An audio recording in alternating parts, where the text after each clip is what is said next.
Good morning વિદ્યાર્થી. ધોરણ 4 વિષય પર્યાવરણ, પાઠ 15 બજારથી ઘર સુધી.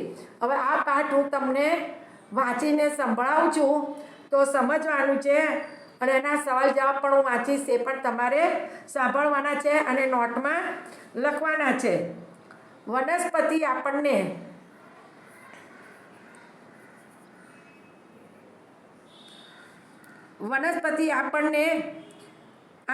કઠોળ, શાકભાજી, ફળો અને મરીન મસાલા આપે છે અને એ રીતે ખોરાકની જરૂરિયાત પૂરી પાડે છે. વિવિધ પ્રકારના ધાન્ય, ખોરાક, કઠોળ, શાકભાજી, ફળો અને મરીન મસાલા આપણા શરીરને પોષક તત્વો પૂરા પાડીને વૃદ્ધિ અને વિકાસ કરે છે.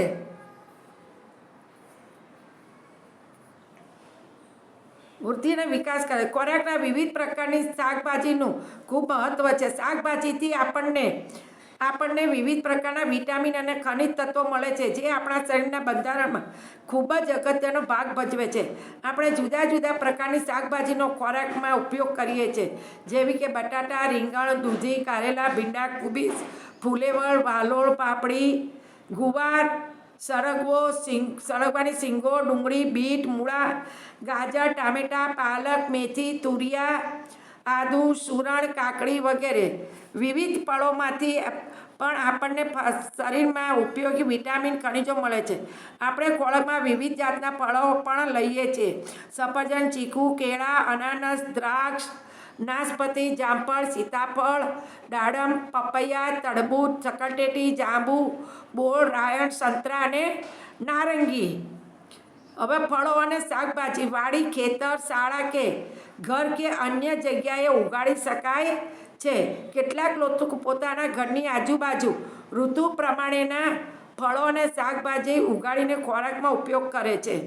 ફળો અને શાકભાજીના રસ આપણને ઘણા બધા પોષક તત્વો આપે છે, તો કેટલાક શાકભાજી કાચા પણ ખાવાથી ભરપૂર વિટામિન પ્રાપ્ત કરી શકાય છે. અનાજ અને ફળોની જેમ આપણા શરીરને જરૂરી પોષક તત્વો માટે દૈનિક ખોરાકમાં શાકભાજી અને ફળો ખૂબ જ મહત્વના છે. તો આ પાઠ મેં તમને સમજાવ્યું કે આપણને શાકભાજી, ફળો અને ખાવાથી આપણા શરીરમાં જોઈતા વિટામિનો મળી રહે છે, ખનિજો મળી રહે છે અને આપણે બધા શાકભાજી અને ફળો આપણે ખાવા જ જોઈએ. એમાંથી આપણને ખૂબ જ વિટામિન મળે છે. તો હવે જુઓ, હવે આપણે સવાલ જવાબ. તમારા ઘરમાં કોણ વહેલું ઉઠે છે? તે કેટલા વાગે ઉઠે છે? તેઓને શા માટે વહેલા ઉઠવું પડે છે? મારા ઘરમાં મારી મમ્મી વહેલા ઉઠે છે. તેઓ સવારે 5 વાગે ઉઠે છે અને પપ્પાની સવારે નોકરી હોવાથી તેમનું ટિફિન બનાવવાનું છે. મારી અને નાની બહેનની સવારની શાળા હોવાથી તેમને તૈયાર કરવા માટે મમ્મીને વહેલા ઉઠવું પડે છે. હવે પાના નંબર 116 અને 17. બાપુજી પહેલાં આગલા દિવસની શાકભાજી વેચે છે. તે કેમ આવું કરે છે વિચારો. આગલા દિવસની શાકભાજી વધુ સમય માટે પડી રહે તે ખરાબ થઈ જાય છે, તેથી બાપુજી પહેલાં આગલા દિવસની શાકભાજી વેચે છે. તમે સુકાયેલા અથવા સડેલા શાકભાજી જોયા છે? હા, હું મારા મમ્મી સાથે બજારમાં શાકભાજી લેવા ગયો તો ત્યાં બહારની બાજુ કચરાના ઢગલામાં સુકાયેલા અને સડેલા શાકભાજી જોયા છે. હવે આગળ, શાકભાજી સડી ગયેલા છે એ તમે કેવી રીતે ખબર પડે છે? શાકભાજી સડી જાય છે ત્યારે તેમની દુર્ગંધ આવવા લાગે છે. ફુલેવર અને કોબીજ જેવા શાકભાજી કીડા પડે છે. અન્ય શાકભાજી સડતા તેમના અમુક ભાગ પોચો અને કાળો પડી જાય છે. દુર્ગંધ મારતું પ્રવાહી પણ નીકળે છે. આ બાબતોથી આપણને ખબર પડી જાય કે શાકભાજી સડી ગયા છે. હવે નીચે ઘડિયાળ જુઓ.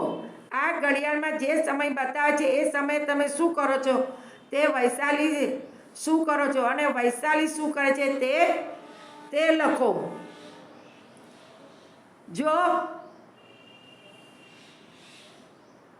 સવારનો સમય છે. 7 વાગ્યા સવારના 12:35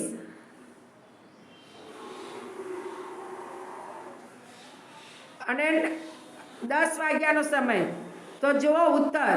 વૈશાલી શાકભાજી કાઢે છે, વૈશાલી શાળાએ જાય છે અને વૈશાલી સૂઈ જાય છે. હું ઊંઘ્યો હોઉં છું. એટલા વાગે તમને ઘડિયાળ બતાવી છે એ ઘડિયાળ પ્રમાણે તે હું ઊંઘતો હોઉં છું. અને વૈશાલી શાળાએ જાય છે ત્યારે હું શાળાએ જવા તૈયાર થાઉં છું. અને વૈશાલી સૂઈ જાય છે ત્યારે હું સૂઈ જાઉં છું. તો આ તમને સવાલ જવાબના ફોટો પાડીને મોકલું છું. તો તમારે સવાલ જવાબ લખવાના છે. પાઠ મેં સમજાયો, વાંચ્યો એ તમારે સમજવાનું છે, લખવાનું છે. એટલે શાકભાજી અને ફળો તો બધા આપણે ખાવા જ જોઈએ તમારે. તો તમારા શરીરમાં સારા વિટામિન, બધા વિટામિનો શરીરમાં મળશે અને આપણું શરીર પણ સારું રહે. Good bye.